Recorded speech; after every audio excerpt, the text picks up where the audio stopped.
Акназарова Данагүл әзірлеген инклюзивті білім беру ортасына арналған бұл мини оқулық әлеуметтік педагогтарға және әлеуметтік педагогика саласында оқитын студенттерге арналады.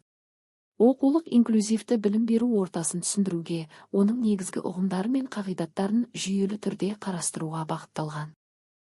Онда инклюзияның теориялық негіздері, Қазақстандағы нормативті құқықтық база, мектептегі инклюзивті мәдениетті қалыптастыру жолдары, педагогтың кәсіби этикасы және сабақ жүргізудің практикалық үлгілері берілген. Бұл кітаптың мақсаты инклюзивті білім беруге алғашқы қадам жасайтын мамандарға бағыт-бағдар беру, оқыту процесінде қолдануға болатын нақты құралдармен таныстыру және әр баланың оқуына қолайлы орта құруға ықпал ету. Инклюзивті білім беру барлық балалардың оқу процесіне тең дәрежеде қатысуына мүмкіндік беретін жүйе. Онда оқыту мазмұны, әдістері және оқу ортасы әр оқушының жеке қажеттілігіне қарай бейімделеді. Инклюзияның басты мақсаты әр баланың әлеуетін толық ашуға, мектепте өзін қауіпсіз әрі құнды тұлға ретінде сезінуіне жағдай жасау. Инклюзивті білім берудің негізгі компоненттері жетістік, қолжетімділік және қатысу.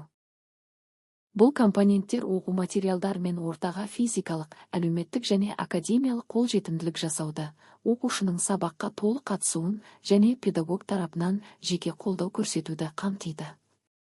Инклюзивті білім беру нақты қағидаттарға сүйенеді, тең мүмкіндіктер, қолжетімді орта, ақпараттың қолжетімділігі, серіктестік, белсенді қатысу, жеке бейімдеу, қолдау көрсету, әр түрлілікті қабылдау, қауіпсіз орта және құрмет. Қазақстанда инклюзивті білім беруді реттейтін заңдардың қатарында білім туралы қыр заңы бар. Бұл заңда әр баланың сапалы білім алуға тең құқығы, кемсітушілікке тыйым салынуы және ерекше білім беру қажеттілігі бар балалардың жалпы білім беру ұйымдарында оқуға құқығы бекітіледі.